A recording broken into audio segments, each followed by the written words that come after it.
आवाज नाही येत रे. परीक्षा माझी, परीक्षा माझी. आणि आज सर तुम्हाला आमचे लाडके विश्वास भोर सर आज तुम्हाला मध्ये कदाचित लागू शकेल. सर्व भूमिकामध्ये दिसतील बर सर. अच्छा अच्छा अच्छा. हो ठीक सर. आहे. नाही तसं काय म्हणजे जास्त काय हो नाही. सर. हा हो मी टेक्निशियनशी बोलतोय त्यांच्याशी बोलतोय. कधी कधी कशी एखादी व्यक्ती सर सर येस एखादी व्यक्ती आईच्या भूमिकेत, बापाच्या भूमिकेत, भावाच्या भूमिकेत, बहिणीच्या भूमिकेत दिसते. आज तुम्ही तसंच इंग्रजीच्या, मराठीच्या, गणिताच्या, हिंदीच्या, विज्ञानाच्या भूमिकेत दिसाल अरे वा. अशी अपेक्षा आहेच. कारण परीक्षा माझी कितवीची आहे. चला दुसरा सत्र घेऊन येत आहे विश्वास भोईर सर. हात वर करून वाजवा त्यांच्यासाठी. धन्यवाद. Yes good afternoon everybody. एकदम जेवून झालं ना व्यवस्थित. बरं बाळांनो, कोणला नाही भेटला गुलाबजामुन. बस एक मिनिट बस. बाळांनो, मी इथे व्यासपीठावर बसलं असताना माझ्या काही मुलींनी, भगिनींनी, कन्यांनी छान छान या ठिकाणी कलाकृती सादर केली, गाणी सादर केली. त्या गाण्यामध्ये बरीचशी गाणी अशी होती की जी राजे शिवछत्रपतींच्या शौर्याची गाथा सांगत होती.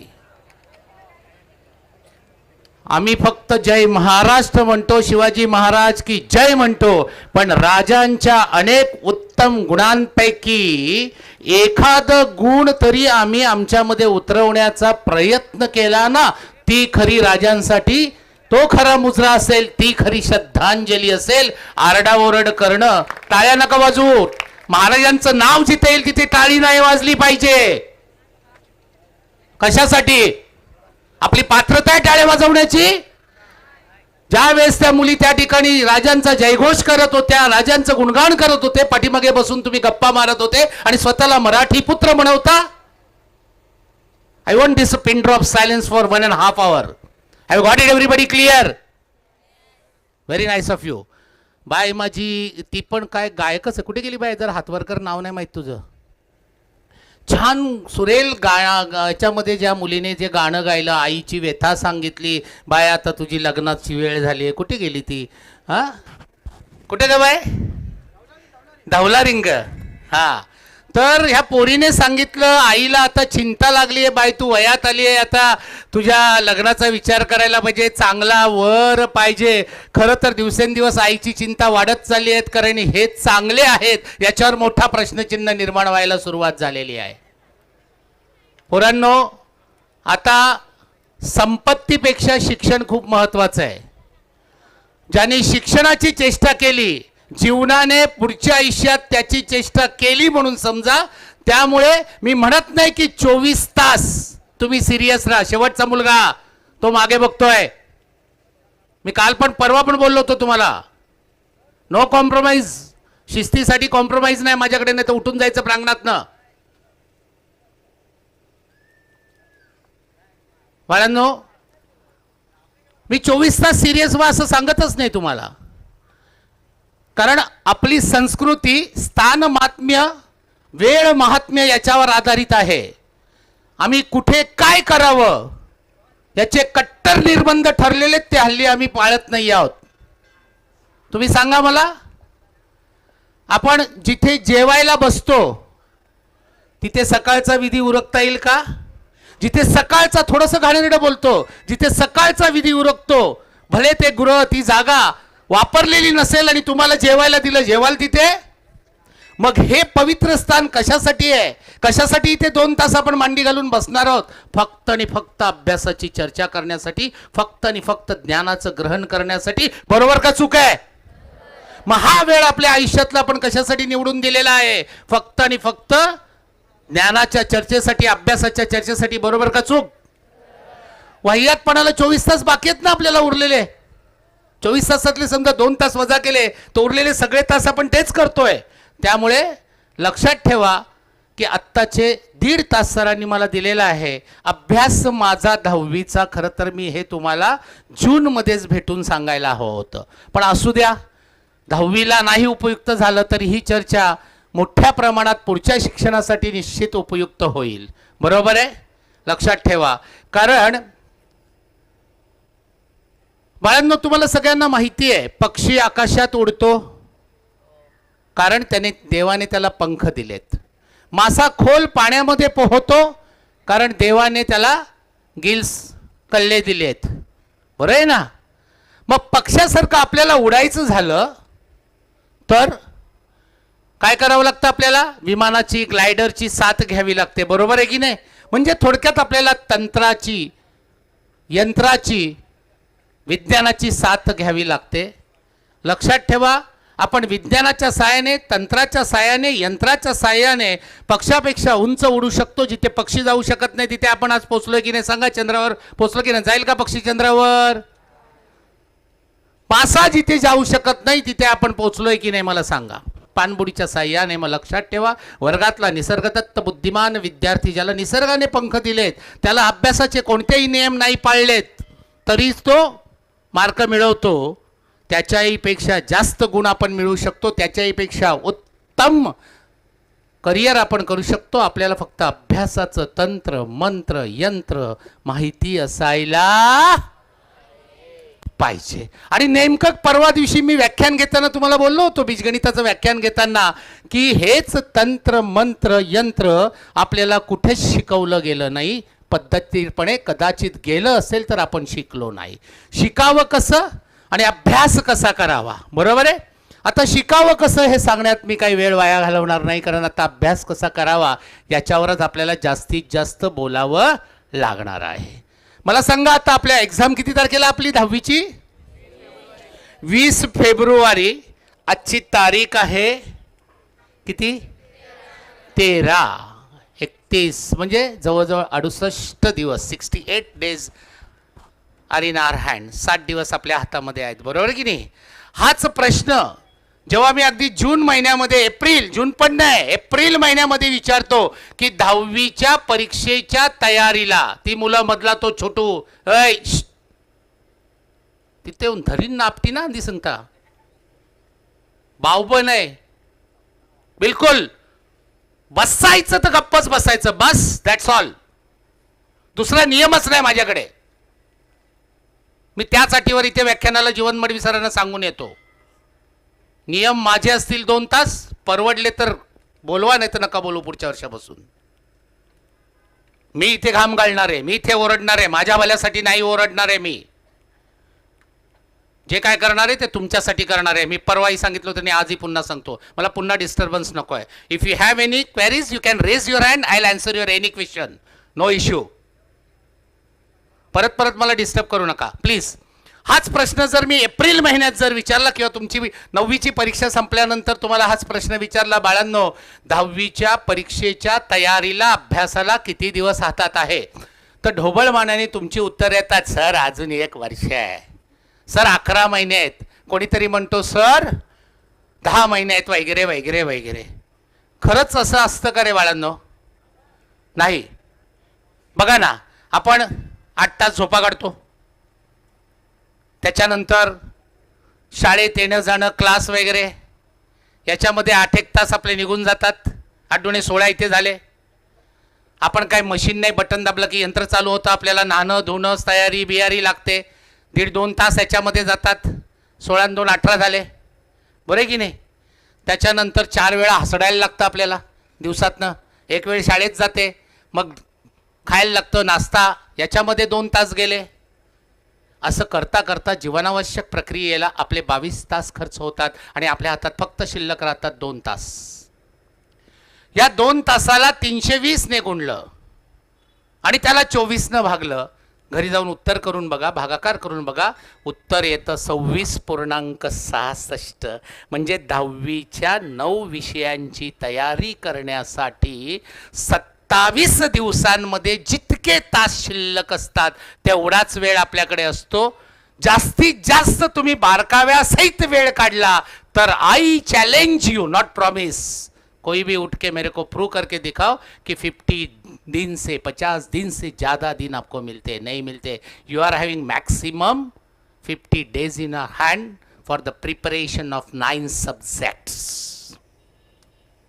ही गहनता आहे 10वीच्या परीक्षेची. कारण 10वी एकमेव परीक्षा आहे जी पब्लिक परीक्षा आहे आपल्या आयुष्यातली पहिली, आणि जी वार्षिक परीक्षा आहे, बाकी आपण सब डिवायडेड एक्झाम्स देतो. पहिली चाचणी 6 माही, दुसरी चाचणी वार्षिक, आणि प्रत्येक वेळेस पोर्शन डिवाइड केलेला असतो. तिथे मेमरीच्या नियमाचा, पहिल्या नियमाचा विचार शासनाने किंवा शास्त्रज्ञांनी केलेला असतो आणि त्याप्रमाणेच परीक्षांचं नियोजन केलेलं असतं. मात्र आपल्याला ह्या 10वीच्या परीक्षेला अख्ख्या वर्षाचं पुस्तक आणि पुस्तक सुद्धा समान भागात विभागून अभ्यास करायचा असतो आणि त्यासाठी आपल्याकडे जास्तीत जास्त 27 दिवस असतात. आता तुमच्या मनामध्ये प्रश्न पडला असेल, अरे सर बरोबर आहे, पण ते आम्ही शाळेत जातो, आम्ही क्लासला जातो, त्याचं काय? हा अभ्यास नाही, ही अभ्यासाची पूर्वतयारी आहे. कारण आम्ही शाळेत काय करतो आम्हाला माहिती आहे. टीचरांनी शिकवायला सुरुवात केली, टीचरांची पाठ फिरली की आम्ही एकमेकाच्या कानामध्ये कुजबुज करायला सुरुवात करतो. खरं तर PhDचा विषय आहे की शिक्षक महत्त्वाचा विषय शिकवत असताना आम्ही कोणत्या विषयावर चर्चा करत असतो. नीट ऐका.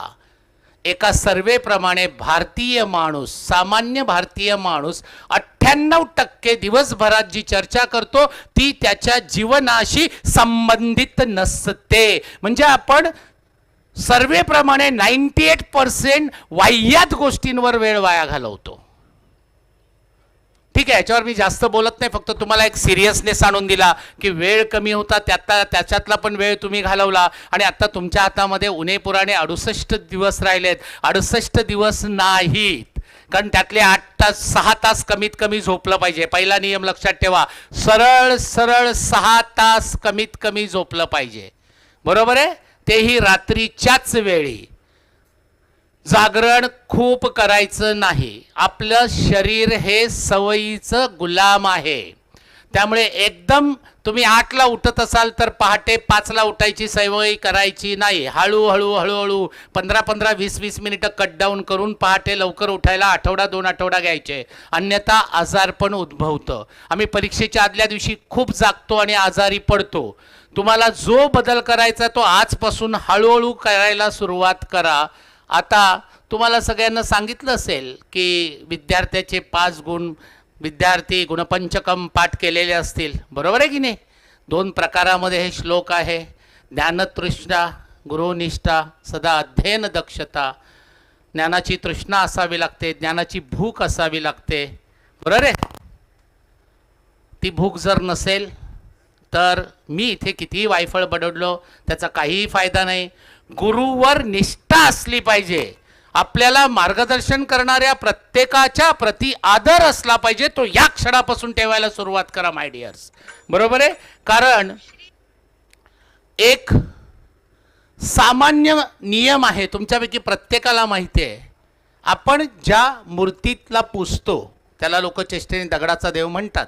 असू द्या, तो आपल्या चर्चेचा विषय नाही. पण खरंच का रे बाळांनो या दगडामध्ये देव असतो? मुळातच नाही. पण त्या दगडाच्या देवावर अंतरात्म्यापासून श्रद्धा ठेवल्यास आपल्यातलं देवत्व, आपल्यातलं सामर्थ्य जागृत होऊन तेच आपल्याला मदत करतं, तेच आपला नवस पूर्ण करतं. कळतंय तुम्हाला? त्याप्रमाणे आपल्या गुरूंवर, आपल्या मार्गदर्शकांवर अंतरात्म्यापासून श्रद्धा ठेवा. त्यांनी केलेल्या मार्गावर चाला. आत्ता राहिलेल्या उन्हापुराण्या 2-2.5 महिन्यात सुद्धा तुम्ही चमत्कार करू शकता. आपल्या ब्रेनची कॅपॅसिटी खूप जास्त आहे. फक्त आपण चुकतोय. कुठे चुकतोय? तर छोट्या छोट्या गोष्टींमध्ये चुकतोय. ते काय बरोबर नाही, हे काय बरोबर नाही. अरे एक लक्षात ठेवायचं, मला माझ्या गुरूंनी शिकवलेली काही वाक्य आहेत. त्यातलं पहिलं वाक्य, बरेचदा लोक आध्यात्मिक गुरु, शैक्षणिक गुरु यांच्या वैयक्तिक गोष्टींमुळे त्यांचं त्याग करतात किंवा त्यांच्यावर ताशेरे मारतात. माझं वाक्य लक्षात ठेवा, घडा मृत्तिकेचा असो वा सुवर्णाचा, मला वेड आतल्या अमृताचा. ती बाहेर काय करते मला घेणं देणं नाही. त्यांच्याकडे असलेलं ज्ञानरूपी अमृत मला प्राशन करायचंय, बाकी गुण मला घ्यायचे नाहीत. माणूस आहे तो षडरिपुने, षडविकारांनी ग्रासलेला असतो. त्याला गुरुसुद्धा कदाचित अपवाद असू शकत नाही. असावा की नसावा हा वादाचा मुद्दा आहे. परंतु लक्षात ठेवा, गुरुवर श्रद्धा ठेवली पाहिजे.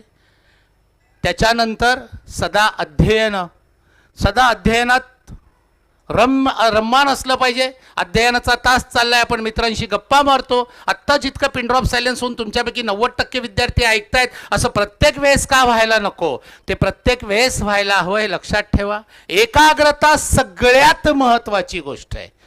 त्याच्यावर मी बोलणार आहे पुढे जाऊन. मी अजून सुरुवात केली, अजून आपण विषयात घुसलो नाही. एकाग्रता पण आपल्याकडे असली पाहिजे. त्याच्यानंतर अजून एका श्लोकामध्ये त्यांनी सांगितलंय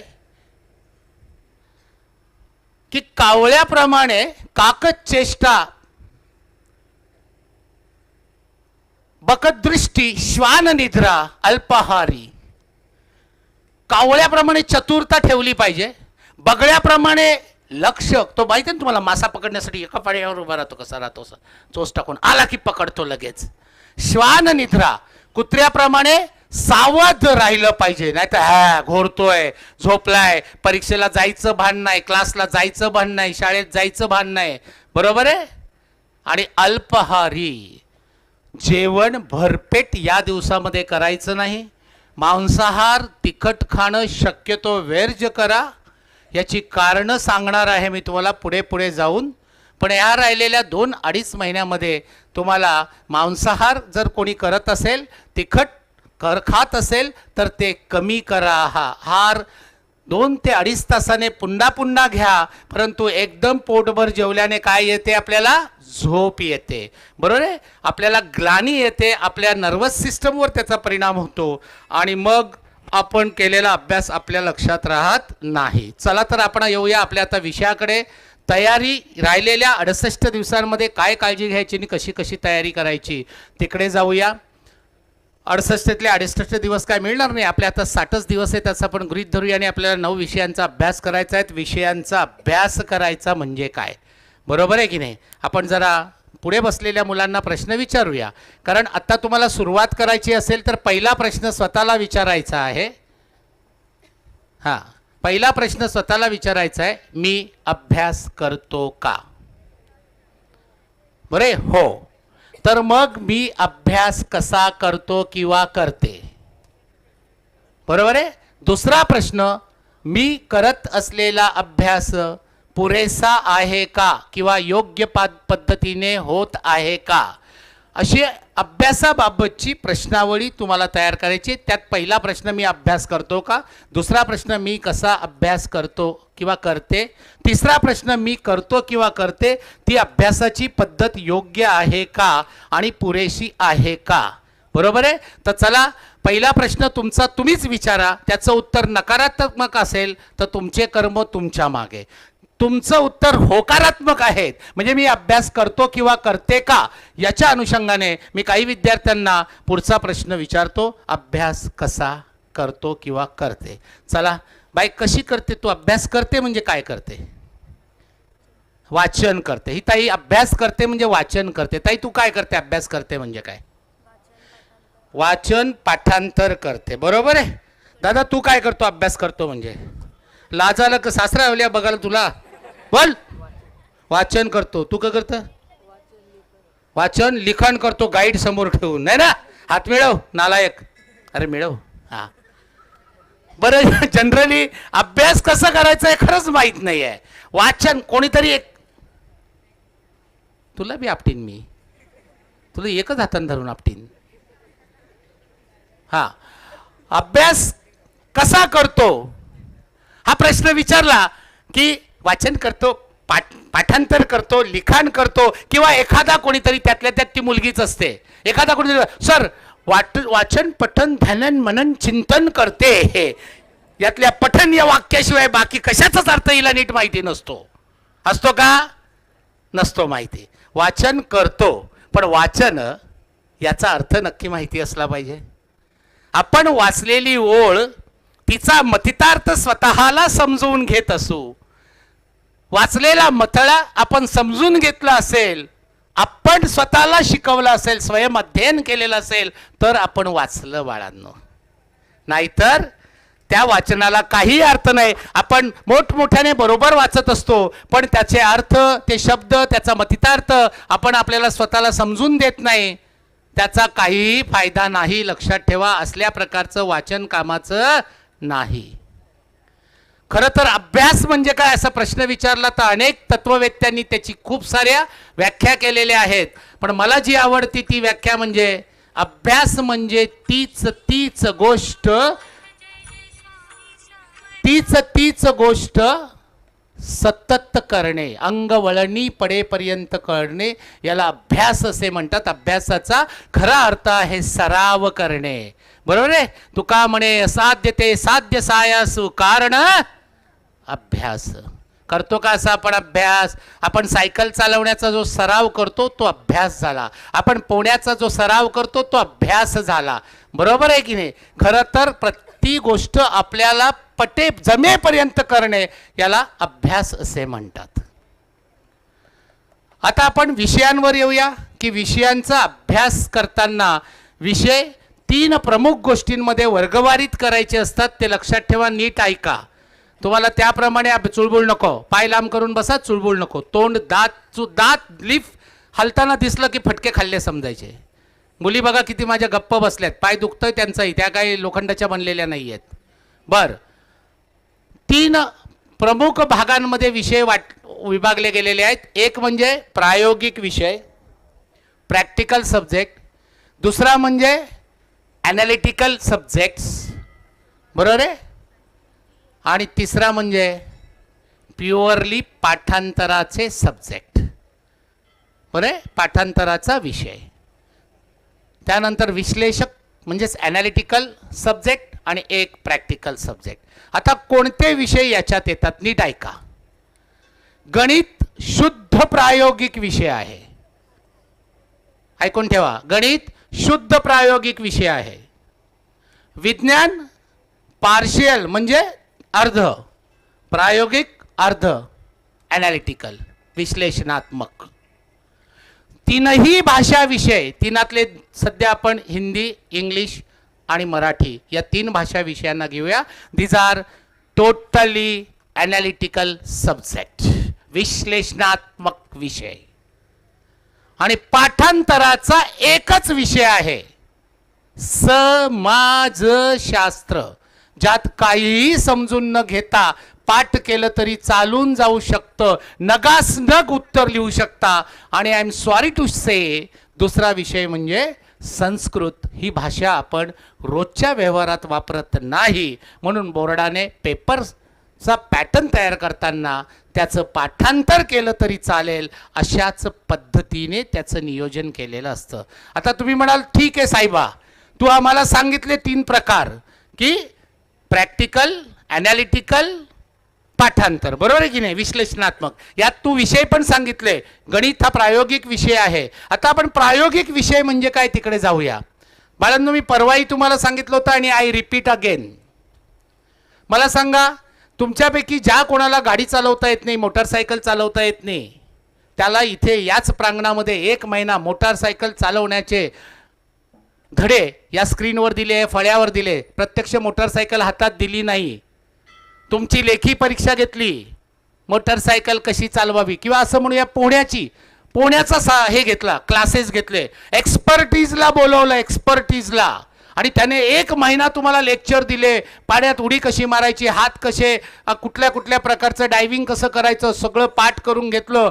लेखी परीक्षा घेतली, एकही दिवस तुम्हाला पाण्यात उतरवलं नाही. पण पोहावे कसे किंवा गाडी चालवावी कशी हे सगळं तुम्हाला पाठ आहे. 100 पैकी 100 मार्क मिळाले. पोहता येईल का रे बाळांनो? गाडी चालवता येईल का रे बाळांनो?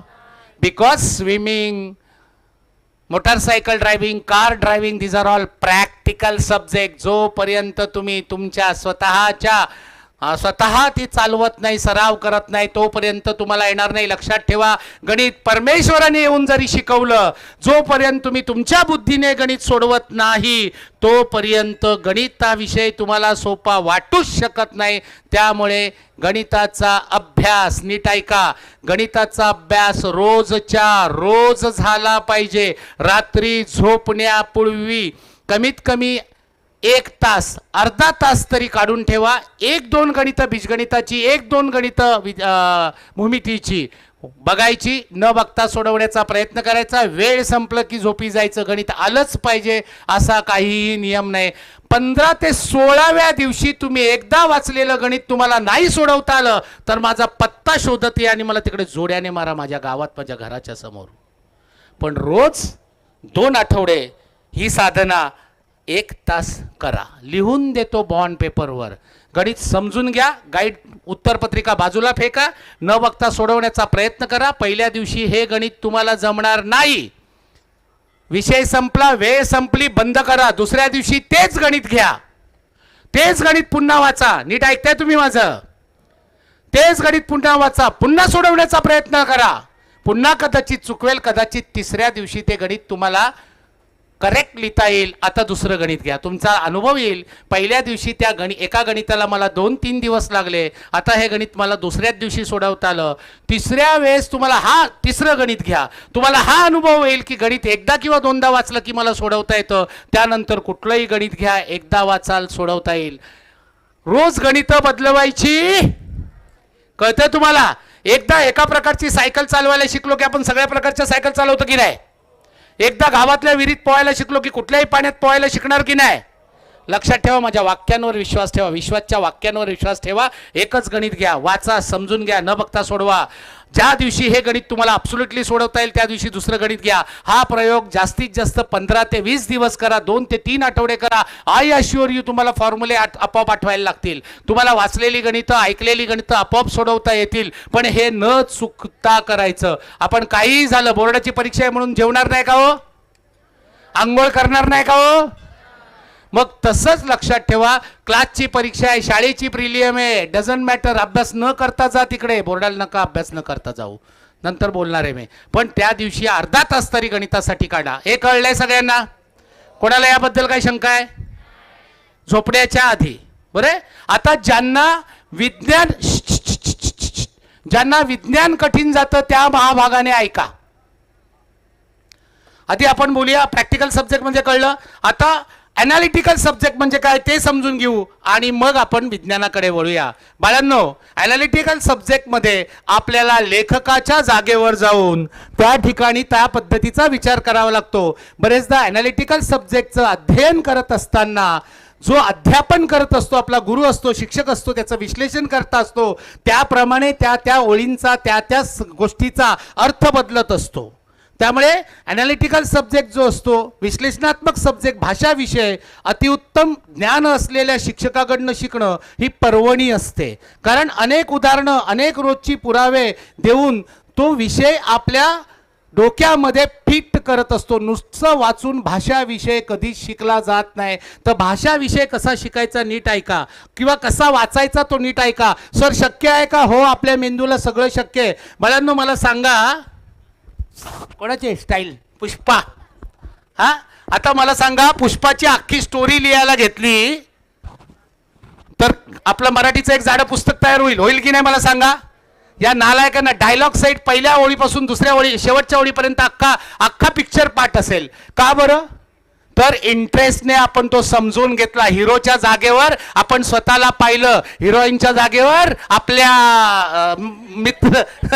अच्छा ठीक आहे, नको बोलायला. अमुक तमुक आपल्या खास आवडत्या व्यक्तीला आपण पाहिलं, त्यामुळे इंटरेस्ट निर्माण झाला आणि तो विषय आपण स्वतः हिरो किंवा हिरोईन म्हणून जगलो आणि म्हणून तो विषय आपल्याला 3 तासामध्ये अख्खं पुस्तक होईल एवढा विषय डायलॉग साईड. बस डायलॉग साईड आपल्या लक्षात राहिला. कळतं तुम्हाला? त्यामुळे पाठ वाचताना, कविता वाचन करताना त्यातलं आपल्या आवडीचं पात्र आपण आहोत म्हणून तो विषय समजून घ्या. बरोबर आहे? ॲनालिटिकल विषयाला खूप सारे कांगोरे असतात, खूप सारे प्रश्न विचारता येतात. त्यामुळे त्याचा अभ्यास करताना स्वतःला त्यात झोकून घ्या. याचं एक उदाहरण, तू खा बिंदास खा रे बाळा. तुझी तब्येत बघूनच तू मस्त कळतंय. काय खाल्लं? समोसा. अरे तो बटाट्यासारखा फुगले तरी समोसा खात. खा तू, नाही तर बोलशील तुझ्या बापतचा खाता का मी. हा खा बाळा, खा. बघा, अनेक खायला बंदी नाही आहे. उलट त्याच्यासारखं खाल्लंच पाहिजे. हेल्दी राहायचंय ना आपल्याला. तो जरा ओव्हर हेल्दी आहे. जाऊ दे, तो खात तो वागती आहे ती. हा बरं, इकडे लक्ष द्या. बस चेष्टेतनं बाहेर येऊया. ते काय, आता कितीही सांगा मन वढाय वढाय उभ्या पिकातलं ढोर, किती हाकला हाकला फिर येती पिकावर. वैनाबाई चौधरीने सांगितलंय की माणसाचं मन हे अवखळ असतं. ठीक आहे, मी समजून घेईन. बस ए बाय, माझ्याकडे वेळ कमी आहे, थोडा वेळ हसा, एक अर्धा मिनिट, अर्धा काही सेकंद, आणि back to pavilion. Otherwise I will not make a joke. मी चर्चा नाही, चर्चा नाही, बस चर्चा नाही. बर, एक उदाहरण सांगतो की तुम्हाला विश्लेषणात्मक विषयाला किती कांगोरे असू शकतात, विश्लेषणात्मक विषय किती खोल असू शकतो. भाषा विषयांचा अभ्यास करताना एक तुम्ही 4-5 जण रस्त्यातनं येताय आणि तुमच्यासमोर एक छोटासा अपघात घडला. एक टेम्पोवाला, एक रिक्षावाले, किंवा एक रिक्षावाला एक सायकलवाला एकमेकांवर आपटले. लगेच तुम्ही तिथे उभे राहिलात आणि ते बघायला सुरुवात केली. बराच वेळ तुमचा त्याच्यामध्ये गेला आणि मग शाळेत वर्गात आल्यानंतर तुमच्या क्लास टीचर मॅडम असतील किंवा सर असतील, त्यांनी विचारलं, का रे बाबांनो तुम्हाला 10 मिनिटं उशीर झाला, तुम्ही 10 जण होतात. तर तुम्ही सगळे म्हणाल, सर किंवा मॅडम त्या ठिकाणी एक ना ॲक्सिडेंट झाला होता, तो बघण्यात आमचा वेळ गेला, सॉरी, परत नाही होणार. आता मॅडमने एक प्रयोग करायला सुरुवात केली. मॅडमने तुमच्या 10 जणांना बाहेर उभं केलं आणि एकेकाला आतमध्ये बोलवून प्रश्न विचारला, अपघात झाला, चूक कोणाची होती? एखाद्याला याचं उत्तर सांगता येईल, एखाद्याला याचं उत्तर सांगता येणार नाही. बरं ठीक आहे, जाऊ द्या. सायकलवाल्याच्या शर्टाचा रंग कुठला होता? आईला सर मी बघितलाच नाही, मॅडम काय माहित नाही काय होता. तो दुसरा म्हणेल, सर मी पाहिला होता, पिवळा होता, भोईर सरांसारखा दिसत होता. बरं की नाही?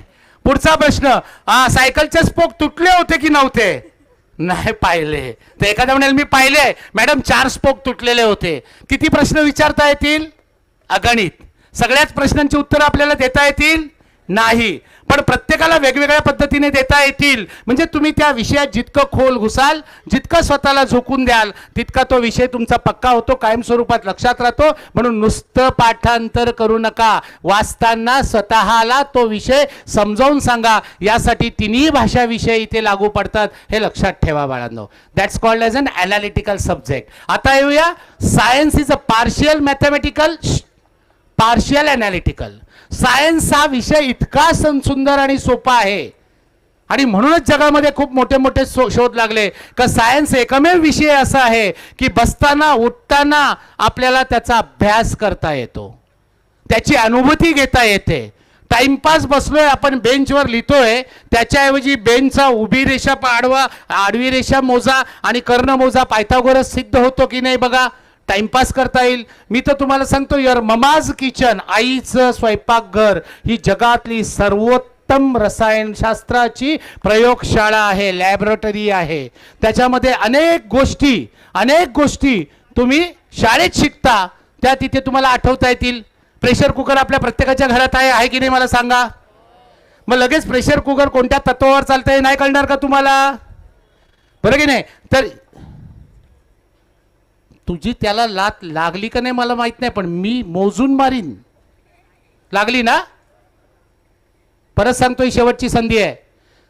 तुम्ही बावळटपणा करूच नका रे. तुम्ही 200-300च्या संख्येने आहात, जास्तीत जास्त 500 असाल. 1,500 विद्यार्थ्यांच्या व्याख्यानं घेतो मी, आणि शेवटच्या मुलीकडे माझं लक्ष असतं. मी इकडे बघतो तरी कोपऱ्यातली मुलगी तिकडे हलते ते दिसतंय मला. डिस्टर्बन्स नको सांगितलं होतं. पाय दुखतात, कंबर दुखते, I do agree, I am agree. हां बघा, माझी लिंक तुटते, मग मला कंटाळा येतो. हां, तर आपण सायन्सकडे येऊया. सायन्स अगदी सोपं आहे पोरींनो. भाजी तुम्ही करता, भाजीमध्ये मीठ भाजी शिजल्यावर टाकतो का आधी टाकतो? रसला घरा जाऊन इचरा, आधी टाकतं, मग भाजी बरोबर बनवता तुम्ही. बाई शिजल्यावर ना उकारल्यावर टाकतो का नाही?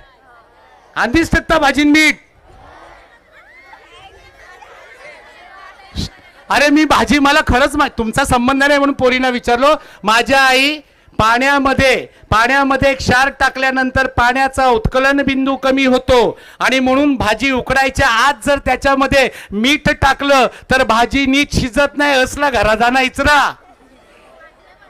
हा बाय, भाजी बनवत नाही दिसलं तुमच्या उत्तरावरनं, पण हे विज्ञान आहे. आईला विचारा, आई शास्त्रीय उत्तर, हे बास, आई शास्त्रीय उत्तर देणार नाही, पण आई सांगेल एरियस का, मग ती शिजणार नाही, जास्त वेळ उकलवायला लागल.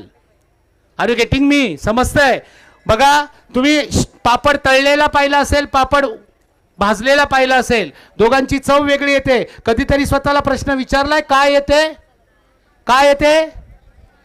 तर तळण्याचा टेम्परेचर म्हणजे तापमान आणि भाजण्याचं तापमान या दोघांमध्ये फरक असतो. त्यामुळे निर्माण होणारे प्रोटीन्स जे प्रथिन रूपांतर होतं एका प्रथिनांचं जटिल प्रथिनामध्ये, जटिल प्रथिनांचं सोप्या प्रथिनांमध्ये, बरोबर आहे, प्रोटीन्समध्ये, ते रूपांतर तापमानानुसार बदलतं. म्हणजे घरामध्ये प्रत्येक गोष्टीत तुमच्या पुस्तकातलं विज्ञान आहे, प्रत्येक गोष्टीत तुमच्या पुस्तकातलं विज्ञान आहे. मग त्याचा अभ्यास बसल्या बसल्या करा ना तिथे.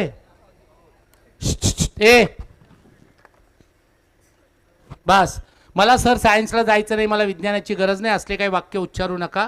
सायन्स स्ट्रीममधने शिकणं आणि दैनंदिन विज्ञान शिकणं ही एक वेगळी गोष्ट आहे. त्यामुळे science is a partial analytical subject, partial practical subject. काही गोष्टी प्रयोगाने बघायच्या आहेत, रोजचा प्रयोग करायचा, तो बघायचा आहे. मला सांगा ना, तुम्हाला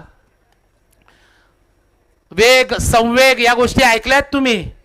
स्पीड, मोमेंटम, सायकल चालवता, चेंडू फळी म्हणजे क्रिकेट खेळता, क्रिकेट बॉलिंग करताना सुद्धा तुम्हाला प्रत्येकाचा वेग बदलला की त्याचा संवेग बदलतो. या सगळ्या गोष्टी आठवता येतील. म्हणजे खेळता खेळता पण इथे तुम्हाला गाडी चालवताना, सायकल चालवताना, पोहताना प्रत्येक ठिकाणी तुम्ही विज्ञानाचे नियम स्वतःला आठवून देऊ शकता. या गोष्टी लक्षात ठेवा. त्यानंतर चालत जाताना, आज मी शाळेतनं घरी जाताना मला रोज 20 मिनिटं लागतात, आज मी 15 मिनिटात आलो, तर सरासरी चाल ॲव्हरेज स्पीड नाही काढता येणार आपली? घरी जा, कॅल्क्युलेशन करा. या गोष्टी आपण रोज केल्या तर सहजतेने आपल्याला विज्ञान शिकता येतं. आता ऐका, ज्यांना विज्ञानामध्ये प्रॉब्लेम आहे त्यांनी अजून नीट ऐका, अजून अर्धा तास ते 20 मिनिटं एक्स्ट्रा काढायची अंथरुणात झोपायला जाण्यापूर्वी. नीट ऐका, एकतर झोपायला कधी जायचं हे मी बोललोच नाही, मी याच्यानंतर बोलतो. झोपायला जाण्यापूर्वी विज्ञानाचा एक प्रश्न घ्यायचा, त्याचं उत्तर 3 ते 4 वेळा वाचायचं. नीट ऐका, ते न उत्तरपत्रिका बंद करायची, डायजेस्ट किंवा नोट्स असतील त्या बंद करायच्या, न बघता ते उत्तर लिहिण्याचा प्रयत्न करायचा.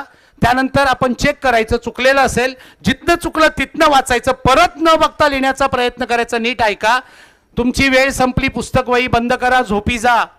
दुसऱ्या दिवशी तोच प्रश्न घ्या, नीट ऐका, परत उत्तर वाचा, पुन्हा लिहिण्याचा प्रयत्न करा. बरोबर आहे?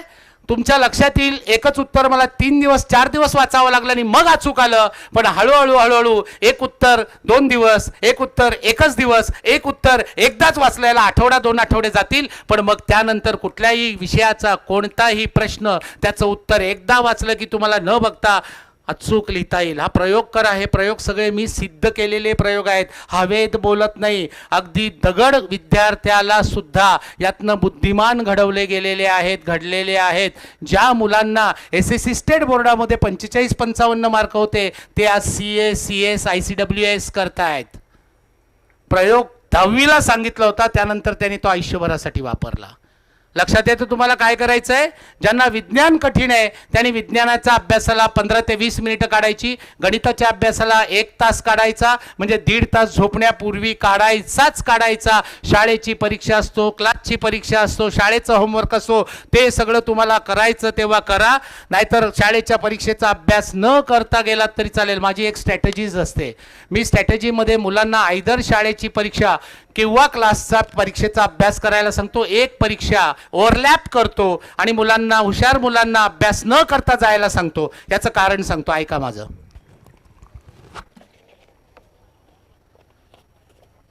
आणि ज्या ठिकाणी मुलं अभ्यास न करता गेलेली आहेत, न वाचता गेलेली आहेत, नीट ऐका, त्या विषयाचा पेपर त्यांनी चांगला लिहिलेला असतो आणि त्या विषयात त्यांना चांगले मार्क मिळाले असतात. तुम्ही म्हणाल चेष्टा करता, अरे प्रयोग तर करून बघा.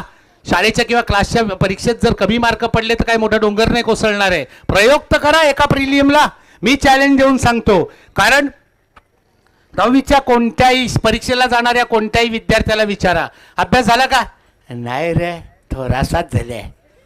आता हे नाही रेचा अर्थ असतो गाईडचं पहिलं पान पासून शेवटच्या पानापर्यंत माझं वाचून झालेलं नाही आणि जगात असा कोणीच नाही की ज्याचं पहिलं पान ते शेवटचं पान वाचून झालेलं आहे.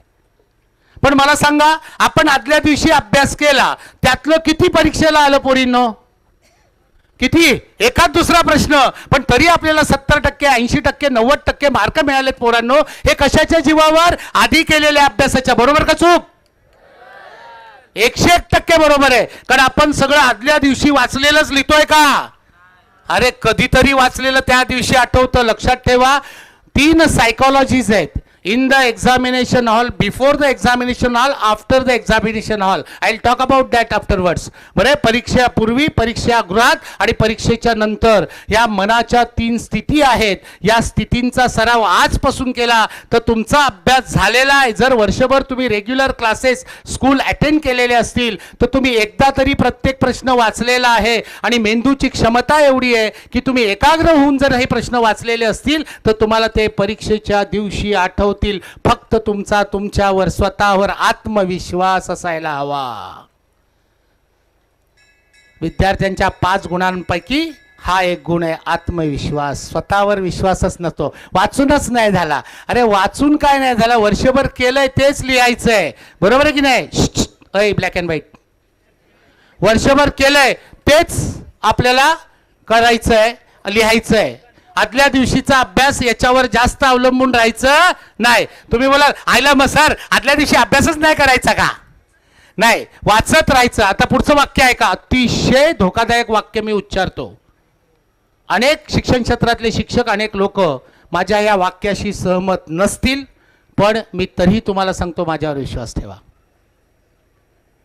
आपल्याला ना लहानपणापासून, आणि हल्ली तर आत्ताची जी जनरेशन आहे तुमच्यापेक्षा लहान, मी नेहमी म्हणतो पॅरेंट्स मीटिंगमध्ये, मम्मा पॅरेंट्स, माय माऊलींची माफी मागून बोलतोय, मम्मा पॅरेंट्स आर डेंजरस. 90% आया शिकलेल्या, कमीत कमी 10वी 12वी पर्यंत. त्यातल्या 60-70% काही काम नसतं शिजवण्याशिवाय बाय दुसरं असतं. बरोबर. मग एकच काम, पोरांचा अभ्यास घेणे. काय घेणे? पोरांचा अभ्यास घेणे. आणि 1ली ते 4थी पर्यंत पाठांतर हा एकच अभ्यासाचा मार्ग तिला बिचारीला माहिती असतो. तिची तरी काय चूक आहे? कारण ती काय शिक्षण तज्ञ नसते. बरं, त्यामुळे 2 गोष्टी ती वाटोळ्या लावते. तुमचं तसं कदाचित नसेल झालेलं, कारण आपल्याकडे गाव खेड्याकडे असला तर टाईमच नसतं शान बारून बिरून सगळा करायला, जवळ आपल्या बसायला नसतं. हा खेड्यामधला इश्यू आहे. पण हा इश्यू हळूहळू आपल्या गावांकडे सुद्धा यायला लागलेला आहे. बरोबर आहे की नाही? आमच्या असला टाईम नव्हता म्हणून आम्ही घरलो. आमच्या असला टाईम असता तर कुठेतरी चकाट्या पिठत बसलो असतो. पण देवाची कृपा झाली, आईला टाईमच नव्हता आमच्याकडे लक्ष द्यायला. खरं सांगतो, आई जितकी क्युरियस, मुलाचं तितकं वाटलं, मुलीचं तितकं वाटलं. तुम्ही म्हणाल असं कसं बोलता सर, काहीतरी चुकीचं बोलता. नाही बाळांनो, त्या सांगतो, ही आई तासन तास त्या मुलाजवळ अभ्यास करत बसते. अडल्यावर त्या माझ्याकडे हे बोलायच्या ऐवजी तीच बसतेन पट्टी घेऊन शिकवायला लागते. त्यामुळे मुलांमध्ये अटेंटिव्ह सिकनेस निर्माण होतो. अटेंटिव्ह सिकनेस नावाचा विकार, मानसिक विकार तयार होतो. आणि त्या मुलांना शिक्षक जवळ बसून शिकवल्याशिवाय वर्गात कळतच नाही. मग घरी जाणार, मम्मा वो टीचर क्या पढ़ाते समजता ही नहीं है. अरे कैसा समझेगा, क्योंकि वो टीचर तेरे साथ बैठ ही नहीं सकता ना. This is not as attentive sickness. दुसरी महत्वाची गोष्ट, आईने कसं शिकवलेलं असं, हा बाबू वाचून झाला, आता सांग. मग आपण ढगात बघून आठवायला सुरुवात करतो. म्हणजे शून्यात बघून आठवतं की नाही मला सांगा. आता पुढचं वाक्य आहे, ऐका. हे 4थी 5वी पर्यंत ठीक आहे बाळांनो, हे 10वीला चालणार नाही. आपण आठवायला लागलो की लिहायचं थांबतं, आणि लिहायला लागलो की आठवायचं थांबतो. म्हणून भले भले अभ्यास झालेल्यांचं वाक्य आहे, मम्मी पप्पा मी ब्लँक झालो. ब्लँक होण्याचं कारण आहे, माणूस हा सवयीचा गुलाम आहे. वाचलेलं लगेचच्या लगेच आठवायचं नाही. आणि ढगात बघून आईची हा पद्धत जी पाठांतराची आहे ती अजिबात करायची नाही. या 2 गोष्टी कटाक्षाने लक्षात ठेवा, अन्यथा कष्ट करून पण आत्मघात कराल. तुम्ही कॉन्फिडन्स नाही ते उत्तर 4 वेळा वाचा, लगेच आठवायचं नाही. बघा, माणूस सवयीचा गुलाम आहे. आपल्याला आठवता आठवता लिहिण्याची सवय पाहिजे की नको? मग मला सांगा, आपण परीक्षेशिवाय आठवता कधी लिहितो? आपण घरचा अभ्यास पूर्ण करतो तेव्हा गाईड समोर लिहून लिहितो, तिथे आठवत पण नाही आणि विचार पण करत नाही. तुमचा गृहपाठ हा वाह्यातपणा आहे, हो की नाही? हो बोला. हा, कारण मला माहिती आहे, मी पण शाळेत होतो. मी काय डायरेक्ट शिक्षक नाही झालो. बरं, तो कॉपी करून तुम्ही लिहिता, त्याला काही अर्थ नाही, हे आम्हाला माहिती आहे. पण आम्ही काही करू शकत नाही, आमचे हात बांधलेले आहेत. घरी आई वडिलांना म्हटलं यांचं गाईड आणि हे काढून घ्या. मग सर त्याला तवरा बी लिहिता नाही येणार. अरे पण नाही येऊ दे, 2 दिवस मार खाऊ दे, 3ऱ्या दिवशी बरोबर जागेवर येईल तो. बरोबर आहे. काहीतरी माईंनी मारू नये, सरांनी मारू नये म्हणून कॉपी करून धपाधप लिहितो. हा सगळा वाह्यातपणा, it is a wastage of time. त्याच्याऐवजी खेळा मी म्हणेन. अहो तुम्ही ते वाचा आणि न बघता लिहा. आपण फक्त न बघता लिहिण्याचा सराव परीक्षेच्या दिवशी करतो. म्हणजे परीक्षेला सामोरं जाण्याचा सराव आम्ही अख्ख्या आयुष्यभर करत नाही. राहिलेल्या 2 महिन्यात तरी करा माझ्या बाबांनो, राहिलेल्या 2 महिन्यात. त्यामुळे सकाळी वाचलं, संध्याकाळी पेपर घ्या, तो सोडवा. बरोबर आहे. आठवायचं फक्त लिहितानाच, तोपर्यंत आठवायचं नाही. वाचून घ्यायचं उत्तर, आठवेल म्हणून कॉन्फिडन्स ठेवायचा. विश्वास ठेवा विश्वासवर. हा प्रयोग एक दिवस करून बघा. सकाळी किंवा एक दिवस तुम्ही एक प्रश्नपत्रिका घ्या, तिची उत्तरं वाचून ठेवा 2-4 वेळा आणि विसरून जा. आणि तीच प्रश्नपत्रिका दुसऱ्या किंवा तिसऱ्या दिवशी सोडवायला घ्या. जर तुम्ही कॉन्फिडन्स असाल तर तुम्हाला नक्की 90% तरी प्रश्नपत्रिका आठवेल. हा प्रयोग करून बघा आणि मग मला फॉलो करा. त्यामुळे लगेच पाठांतर आठवायचं, जीव गेला तरी आठवायचं नाही. काही होत नाही. हा सगळ्यात मोठा आत्मघात आहे. कारण माणूस सवयीचा गुलाम आहे. आपण आठवत बसतो परीक्षागृहात आणि लिहायचं थांबतं आणि लिहायला लागल्यावर आठवलेलं जातं. लक्षात आलं. आता नीट ऐका माझा सल्ला. आता राहिलेल्या या 60 दिवसामध्ये 6-9-9 6 तास झोपलं पाहिजे. 9 तासामध्ये शाळा, क्लासेस आणि इतर ऍक्टिव्हिटी आणि 9 तासामध्ये अभ्यास. या 9 तासाचे पुन्हा 3-3-3 असे भाग करायचे. बरोबर आहे. 3 तास तुम्हाला वाचन करायचंय. बरोबर आहे. 3 तास तुम्हाला चिंतन करायचंय आणि 3 तास तुम्हाला लिखाण करायचंय. पुन्हा एकदा सांगतो, 9 तास कसे काढायचे ते पण सांगतो तुम्हाला. बरोबर आहे. 3 hours reading, only reading, not recalling. 3 hours चिंतन आणि 3 तास नाही जमलं तर कमीत कमी 2 तास न बघता लिहिणे. जो आजपासून जितकं जास्त लिहिल त्याला जास्तीत जास्त मार्क SSC मध्ये पडतील. लक्षात ठेवा. त्यामुळे रोज कुठल्याही विषयाचा एक पेपर जितका येईल तितका सोडवा, पण सोडवण्याचा सराव ठेवा, नीटनेटकेपणा ठेवा. परीक्षेला बसल्यासारखे पेपर सोडवायला बसा. दिवसातनं कमीत कमी 2 तासाची बैठक गरजेची आहे. कारण हीच बैठक आपली बुद्धिमत्ता ठरवते. आपली बुद्धिमत्ता पाठांतराने ठरवत नाही, तोंडी परीक्षेने ठरत नाही, लेखी परीक्षेने ठरते. आणि आपण बसून 2 तास लिहिण्याचा सराव उभ्या आयुष्यात कधीच करत नाही. आपण परीक्षेला डायरेक्ट 2 तास जातो आणि आपण आत्मघात करून घेतो. 99% विद्यार्थ्यांचं नुकसान याच कृतीमुळे होते. हुशार विद्यार्थ्यांना आपण मध्ये घ्यायचंच नाही. ते पक्षी आहेत, ते आपोआप उडत आहेत, त्यांना देवाने पंख दिलेत. आपल्याला चालणार. हा, त्यांना त्यांच्या पद्धतीने अभ्यास करू दे. त्यांनी माझं ऐकण्याची गरज नाही. वर्गात पहिले दुसरे येणारे विद्यार्थी, I am talking about the very ordinary students. समजते तुम्हाला. त्यामुळे रोज दिवसा माझी जेवढं वाचाल त्याच्या अर्ध तरी लिखाण झालं पाहिजे. तुम्ही म्हणाल सर ते वाचणं आणि लिखाण हा प्रकार कळला मला. वाचणं आणि लिखाण हा प्रकार कळला मला, पण सर ते चिंतन नावाचं काय कळलं नाही हो. कोणाकोणाला कळलं सांगा चिंतन म्हणजे काय. तोपर्यंत मी पाणी पितो. हात वर करा, मी येतो तुमच्याकडे. चिंतन म्हणजे काय सांगा. कोणाकोणाला कळलंय? कळलंय बाई? नाही. हा, बोल ना, बोल. चुकला तर चुकलं, बोल.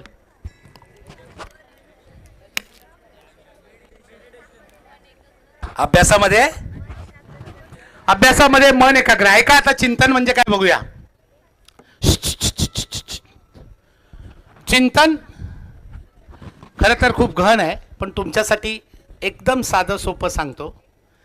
3 तास दिलेत मी चिंतनाला. खरं तर एवढी गरज नाही आहे. उरलेला तास 3 तास तुम्हाला सलग मिळणार नाही आहेत, हे मला पण माहिती आहे. आपण आंघोळीला गेलो, एखादा शिक्षकांनी शिकवलेला प्रसंग आठवला, त्याचा विचार करत बसणं, स्वतःलाच ते पुन्हा पुन्हा शिकवणं, त्याचं म्हणतात चिंतन करणं. आपण खुर्चीत बसलोय, डोळे मिटले आणि आपण एखादं गणित आठवलं, भोईर सरांनी कसं शिकवलं होतं पूर्ण वर्ग पद्धती, त्याची स्टेप अन स्टेप मेंदूवर जोर देऊन आठवणं, याला चिंतन करणं म्हणतात. बरोबर आहे. म्हणजे थोडक्यात उजाडल्या दिवसापासून ते मावळेपर्यंत मी काय केलं आणि त्यातलं अभ्यासाचं मी काय केलं आणि त्यातलं मला कितीसं आठवतंय, याचा वेळ मिळेल तेव्हा. आपण रिक्षात बसलोय, वाह्यात गप्पा मारण्यापेक्षा आठवा ना एखादं सूत्र, चुकीचं बोलतोय, आठवा ना एखादा विज्ञानाचा नियम, चुकीचं बोलतोय, आठवा ना एखादी आकृती डोळ्यासमोर. तेव्हा तर रिक्षावाला रिक्षा चालवणार असतो. रस्त्यातनं चालताना आठवू नका, नाही तर ॲक्सिडेंट झाला तर आईबाप मला घरी येऊन मारतील कुंभारखान पाड्यात. पण आपण बाथरूममध्ये आहोत, संडासमध्ये बसलोय, कुठेतरी शांत निवांत बसलोय. माणसाचं मन हो खरंय, हुशार असं नाही बनतायत. त्यासाठी हा सगळा वेळ वापरावा लागतो. आपल्याकडे एवढा वेळ नाहीये. मी बोलतोय ते 3 तास चिंतनासाठी सलग नाही मिळणार. पण मी सांगतो, ही हुशार मुलं जिथे बसलेली असतात तिथे त्यांचं मन फक्त त्याच्यातच अडकलेलं असतं आणि आमचं मन फक्त तिच्यात अडकलेलं असतं. आपण ते तिच्याच्या ऐवजी त्याच्यात आणा, विषय संपून जाईल सगळा. पोरींनो लक्षात ठेवा, गाडी पाहिजे, बंगला पाहिजे, ह्या सगळ्या गोष्टींची स्वप्न सोडा. आनंद गाडी बंगला घोड्यांमध्ये नसतो, चुकीचं आहे. उत्तम माणूस, उत्तम संस्कारी माणूस सहकारी मिळणे, उत्तम संस्कारी घरानं मिळणं आणि चांगली पिढी जन्माला घालणं हे आपल्या जीवनाचं सार्थक आहे. पोरींनो उगीच्या उगीचे गाडे बंगल्या ह्या भ्रामक वाह्यात गोष्टींमध्ये स्वतःचं मन अटकवू नका. तुम्ही तर आता शिकताच आहात. मगाशी एक कोणीतरी म्हणाली की स्त्री वंचित बिंचित झाला, तो जमाना निघून गेला. आपल्या पूर्वजांनी आपल्यावर खूप उपकार केले. आता वंचित बिंचित कोण नाही. शिक्षणाची समान संधी तुम्हाला आई वडील देत आहेत, समाज सुद्धा देतोय. उगीच उगीच रडगणं गात बसू नका. बास झालं. आता फक्त अतिउत्तम करताय आणि ते करायच्या मागे लागा, कारण समाजाची पूर्ण धुरा तुमच्यावर आहे. लक्षात ठेवा. हे कामातनं गेलेले आहेत, हे वापरायचे बैल आहेत. आता सध्या सांगतो, तेव्हाही तेच होतं निर्णय सांगतो. तुम्ही जर शिकणार नसाल तर हा शब्द मी तुम्हाला अधिकाराने तुमच्या वडिलांच्या जागी जाऊन देतोय. पण तुम्हाला 1000 वेळा सांगून तुम्ही सुधरत नाही. पोरी माझ्या आता सर्व स्तरावर कामं करायला लागलेत, सर्व स्तरावर चांगलं करायला लागलेत. कशासाठी वंचित आहेत? काढा ते स्वतःला वंचित, स्वतःला कमी दर्जाचे, स्वतःला कमीहीन असं वाक्यच उच्चारणं बंद करा. आम्ही आहो, आम्ही अमुक आहोत, आम्ही तमुक आहोत, हा जमाना गेला. आम्ही दलित आहोत, आम्ही हे आहोत, काही नाही, आम्ही कोणी नाही. आम्ही माणूस आहोत आणि देशाचा नागरिक आहे आणि मी बुद्धिमान आहे. हे सिद्ध करून दाखवा. प्रत्येकजण तुमच्या पायाला हात लावेल. हे असल्या सगळ्या बुरसटलेल्या विचारांमध्ये राहू नका. चला पुन्हा आपण येऊया अभ्यास याच्यावर. आता लक्षात मी तुम्हाला काय सांगितलंय, 3 भागामध्ये रोज वाचायचं आहे. सकाळी उठून आपल्याला जो विषय कठीण वाटतो त्यामध्ये तुम्हाला इंग्रजी, मराठी येऊ शकतं आणि विज्ञान यांचं वाचन करायचं. हे लक्षात ठेवा. दुपारच्या वेळामध्ये तुम्ही थोडासा ग्लानीचा वेळ असतो, इतिहास भूगोल हे वाचून त्याचा आठवण्याचा प्रयत्न करू शकता. रात्रीच्या वेळामध्ये तुम्हाला गणित हा विषय तुम्ही घेऊ शकता. दिवसाला कमीत कमी 3 सब्जेक्टचा अभ्यास तुम्हाला नियोजित करायचा आहे. तुमचं टाइम टेबल तयार करायचं आहे. मी तुम्हाला त्या दिवशी पण सांगितलं होतं की जे लिजेंड्स असतात, जी मोठी लोक असतात, जी युगनायक असतात, जी महामानव असतात, हे शेवटचे महामानव इकडे बघा, जे महामानव असतात बाळांनो, ते महामानव होण्यासाठी खूप छोट्या छोट्या गोष्टी करतात. पहिली गोष्ट सांगितली होती सेल्फ डिसिप्लिन, स्वयंशिस्त. मी जे ठरवलंय ते मी करणार म्हणजे करणार. नाही केलं तर स्वतःला मीच शिक्षा देणार. गुरुजी किंवा आई वडील शिक्षा देण्याची गरज नाही. आणि दुसरी गोष्ट, plan your work and work your plan. Success is yours. आपल्याला विजयी आणायचा आहे, आपल्याला यशस्वी व्हायचं आहे, तर त्याचं टाइम टेबल तयार करा आणि टाइम टेबल बरहुकूम कामाला लागा. विजयश्री तुमची आहे. याचं एक उदाहरण देतो, बरोबर आहे? नीट ऐका. बाई दिल्लीला गेली आहे का कधी? काय नाव तुझं? जान्हवी. सानवी. हां, सानवीला आत्ता मी खिशात आहेत का बघायला लागेल. हां, सानवीला 10,000 रुपये दिले. अगं ऐका ना, समजा मी म्हणालो, गणिताचा शिक्षक आहे मी, समजा म्हणालो सानवीला 10,000 दिले, बाय दिल्लीला जा असं बोललो तर जाशील का? नाही बोलतो. मग आता कशी जायची? जाशील? तू जाशील? हा चल, काय नाव तुझं? हा, हर्षिता. हर्षिताला मी 10,000 रुपये दिले. सानवी तर बोलली सर 10 दे, नाही तर 1 लाख दे, मी काही दिल्लीला जाणार नाही. हर्षिता बोलली, हर्षदा बोलली सर मला द्या 10,000, मी दिल्लीला जाईन. बोल बाय कशी जाशील? हा, ट्रेनने गेली आहे कधी? नाही. मग गेली आहे नक्की. मग कुठच्या जाशील? बर ठीक आहे. हा, करेक्ट. ऐक बाळा, आता हर्षदा काय करेल ते सांगतो. तिने मला सांगितलं, एका सेकंदात एका वाक्यात कळलं की पोरीला प्रॉपर मार्ग माहिती आहे. मग तोच मार्ग अभ्यासात वापरायचा. प्रॉपर मार्ग म्हणजे समजा विसरलो, सानवी. मला सानवी इथनं बाहेर पडली असती, पप्पा काका ते सरांनी 10,000 दिलेत. आग्रीच आहेस ना? नाही ठीक आहे, आग्री येते ना? पण नाही येत. ठीक आहे, मग मराठीत बोलतो. सर पप्पा ते सरांनी 10,000 रुपये दिलेत आणि मला सांगतायत की दिल्लीला जा. किंवा काका, हा मग पोरी दिल्लीला जायचं ना तुला, एक काम कर, आता इथे बस आणि पहिले रेल्वे स्टेशनला जा, जो जवळ कल्याण किंवा डोंबिवली, बरोबर आहे. रेल्वे स्टेशनला घ्या जा आणि तिथे कोणाला तरी विचार की बाबा मला दिल्लीला जायचं, काय करू? मग कोणीतरी सांगेल बाय तू इथनं दादरला जा. मग दादरला गेल्यावर विचार दिल्लीला जायचं, कोणी सांगेल बाय CST ला जा. बरे याला आपलं चर्चगेटला, चर्चगेटला गेल्यावर कोणीतरी सांगेल बाय दिल्लीला जाणाऱ्या गाडीचं बुकिंग कर. नीट ऐका का, पोरीने तिकीट काढलं गाडीचं आणि आता गाडीत दिल्लीला जाणाऱ्या गाडीत पोरगी बसली आणि झोपली तरी दिल्लीला जाईल की नाही? अरे गाडीत बसली आणि झोपली तर दिल्लीला नाही जाणार, जाईल ना. म्हणजे मतितार्थ काय, तुम्ही अनुभवी लोकांना विचारून, अय शाण्या ती टिकली लावले तिचा तरी अपमान नको करूस यार. तुम्ही लोक का, खरंच सांगतो, तू त्यापेक्षा नका लावत जाऊ. आपण धार्मिक आहोत हे समाजाला दाखवतोय. आणि बी पर्टिक्युलर प्लीज. हां नीट ऐका, मी म्हणून म्हटलं माझ्याशी चेष्टा नका करू. मी समोरच्याला खूप गोड शब्दामध्ये दिगंबर अवस्थेत उभा करतो. त्यामुळे मी बोललो ते बोललो. 1:45 किती 2:30 वाजेपर्यंत अजिबात नाही, 15 मिनटं बाकी आहेत. सण करा. 2:30 म्हणजे 2:30ला थांबणार आहे, तुम्हाला पण माहिती आहे. आणि आपण काय करतो ते बघा.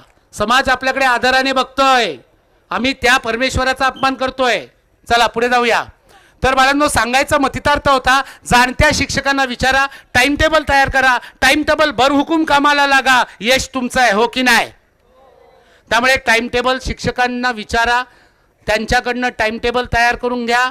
रोज 3 विषयांचा अभ्यास झाला पाहिजे. अभ्यास कसा करायचा याची जुजबी माहिती मी तुम्हाला दिलेली आहे. आता आपण वळूया, काही मेमरीचे नियम लक्षात घेण्यासाठी वळूया. आपण मेमरीचा पहिला नियम मी तुम्हाला सांगतोय बाळांनो, नीट ऐका.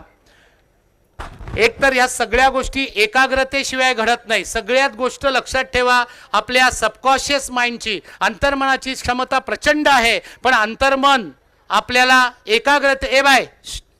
अंतर्मन एकाग्रतेशिवाय त्याची चावी मिळत नाही. आपण जे करतोय ना ते बाह्य मनाने सगळे व्यवहार करतो. जर आपल्याला ही सवय अंतर्मनाने करायची झाली तर वर्गातल्या हुशार मुलीपेक्षा आपण हुशार होऊ, हे लक्षात ठेवा. मग अंतर्मन कसं बरं वापरता येतं? तर अंतर्मन वापरण्यासाठी एकाग्रता खूप महत्त्वाची असते. अंतर्मन आणि बाह्य मनामध्ये फरक कितीचा आहे? तर अंतर्मन हे खली असेल तर बाह्य मन हे नुकतं जन्मलेलं बाळ असतं. एवढा प्रचंड, खलीला ओळखतं ना, तो रेसलर भारताचा द ग्रेट खली. आता खलेचे फाईट तुम्ही पाहिले असतील. हा, असं पकडतो की नाही पकडणार, असं पकडतो की समोरच बेशुद्ध होतो, बरोबर की नाही? समोरचा एक चापट मारली की तर हा लूल, एकदम लूल. तर अंतर्मन आणि बाह्यमन या दोघांमधला फरक लक्षात आला. आपले सगळे व्यवहार बाह्यमनाने आपण करतो, आपल्याला अंतर्मनाने करायचे असतील ते एकाग्रता. आता ही एकाग्रता जपायची असेल तर काय करायचं? नीट ऐका. सगळ्यात पहिल्यांदा बाय पेन बिन आणले का? जरा पेन दे, पेन, कंपास पेटी दे, दे इकडे. माझ्याकडे नाही घेत त्याच्यातनं काय. हा, हे बघा, सगळ्यात महत्वाची गोष्ट. तुम्ही बोलाल हो सर लिहायची असते. नाही, लिहायची असते ती गोष्ट वेगळी. आजपासून, कारण मी आज भेटलो, मी खरं तर ही गोष्ट वर्षभर करा सांगतो, आजपासून एकाच मेक्सचा पेन वापरा. पाहिजे तर असे 6 पेन तुझ्या कंपास पेटीत ठेव, किंवा 2 पेन ठेव आणि 4 रिफिल ठेव, पण पेन बदलायचा. माझी पोरगी, माझा पोरगा SSC ला बसणार आहे म्हणून आई बाबा कोणीतरी नातेवाईक नवीन पेन आणतात. नवीन पेन परीक्षेला वापरायचं नाही. ज्या पेनच्या ग्रिपची आपल्याला वर्षभर सवय आहे तोच पेन वापरा. कारण 2.5 ते 3 तास आपण फक्त आणि फक्त परीक्षेच्या दिवशी लिहितो. त्यावेळेस हल्ली ते बाजारात स्लेंडर पेन आलेत, बारीक बारीक चणीचे पेन आलेत, बरोबर आहे की नाही? कृपा करून हे स्लेंडर पेन्स नका वापरू, कारण स्लेंडर पेन्स वापरताना बोटांवर ताण येतो.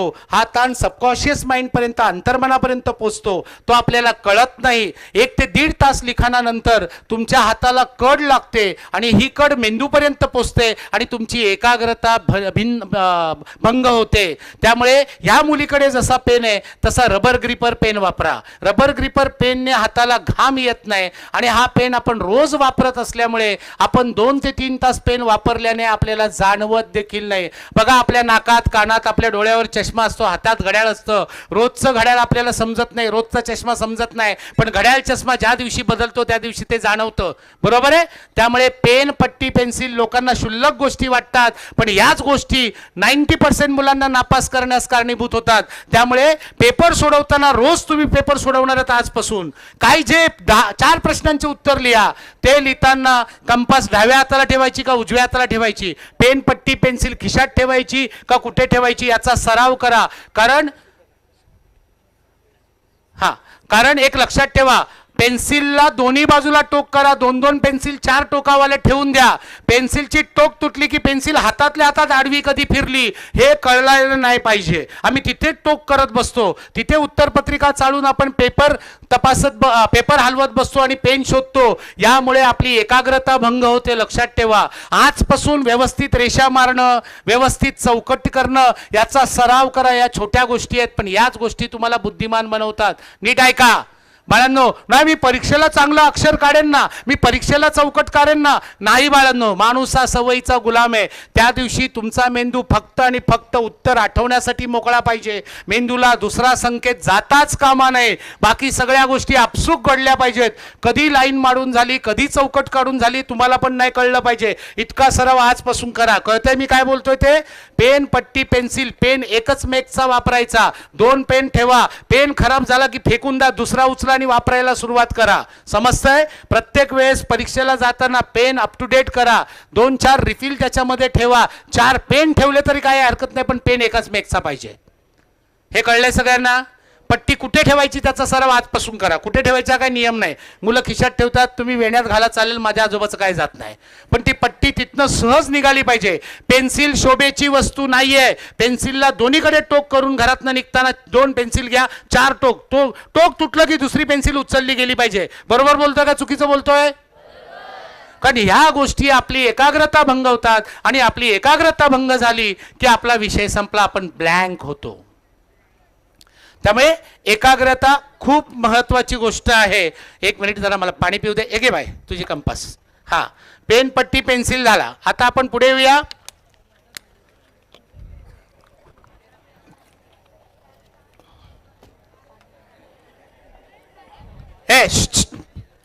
पुढे येऊया. दुसरा नियम, शक्यतो आपली अभ्यासाची जागा एकच नियोजित करा.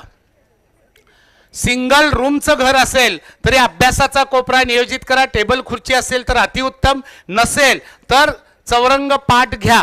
पाटावर बसा, घडी करून चौरंगावर पुस्तक ठेवा, किंवा अजून पेपर रीडर्स हे स्टँड असेल तर बुक रिडिंग स्टँड असेल तर तो वापरा.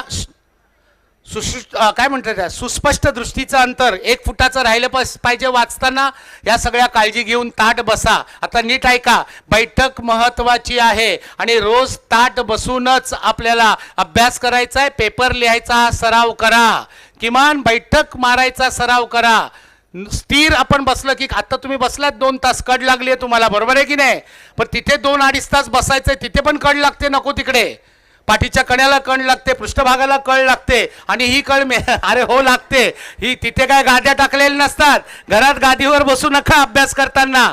त्यामुळे ती कड मेंदूपर्यंत जाते आणि आपली एकाग्रता भंग करते. आता सगळ्यात महत्वाची गोष्ट, अभ्यासाची जागा एकच नियोजित करावी. ती का? आणि तिथे टीव्ही बघण्याच्या जागेवर बसून, ऐका, टीव्ही बघण्याच्या जागेवर बसून अभ्यास करायचा नाही. कारण टीव्ही बघताना टीव्हीवर काय चाललेलं असतंय तुम्हाला माहिती आहे, मलाही माहिती आहे. ते जेव्हा आपल्याला कळतं तेव्हा आपल्या शरीरामध्ये तशा प्रकारचे हार्मोन्स सिक्रेट होतात, आणि त्या हार्मोन्समुळे आपल्या शरीरामध्ये घाणेरडी ऊर्जा तयार होते. आणि ही ऊर्जा तुम्ही वयात येणारी मुलं आहात, तुमचं मन अस्थिर करतं. तुम्हाला कळत नाही की मी अभ्यासाला बसल्यावर माझं लक्ष का लागत नाही, माझं चिंतन का होत नाही, नीट समजत का नाही. त्याचं कारण असतं की तुमच्या घरातली लोक जिथे बसून टी व्ही बघतात, किंवा तुम्ही जिथे बघून टी व्ही बघता त्याच जागेवर बसून तुम्ही अभ्यास करता, किंवा तुम्ही अभ्यास जिथे करता तिथेच बसून तुम्ही टीव्ही बघताय. तर त्यामुळे घाणेरडी ऊर्जा तिथे साठलेली असते. आपण बघा ना, देवारा आपल्या घरात एकाच जागेवर असतो ना. बाबाला जाऊन आज सांगितलं, सरांनी सांगले एक कोपऱ्यांचा ते कोपऱ्यांना 2 कानाखाली तुझे मारील ना, मला शोधत येईल. देवारा हलवायचा असतो का? देवारा हलवायचा नसतो. तर बाळांनो, साधक जेव्हा साधना करत असतो तेव्हा त्याच्या शरीरातनं पवित्र ऊर्जा बाहेर पडत असते.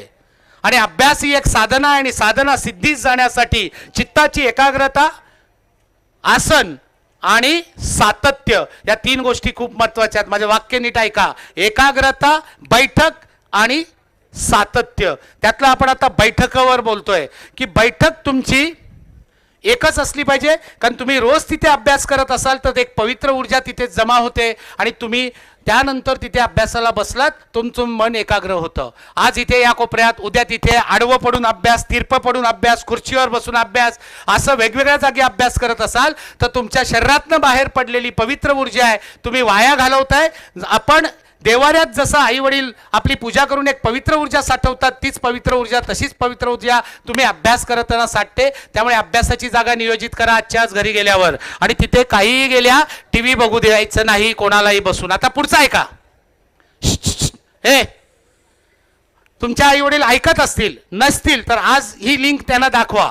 आणि मी त्यांना विनंती करतोय, आता मला आठवत नाही एक्झॅक्टली त्या गावाचं नाव, पण एका ग्रामपंचायतीने अभ्यासाचा भोंगा,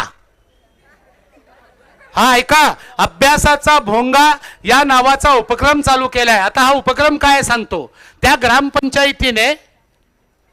ग्रामपंचायतीने एक निर्णय घेतला, संध्याकाळी 7 ते रात्री 9 गावामध्ये मोबाईल वापरला जाणार नाही, टीव्ही वापरली जाणार नाही.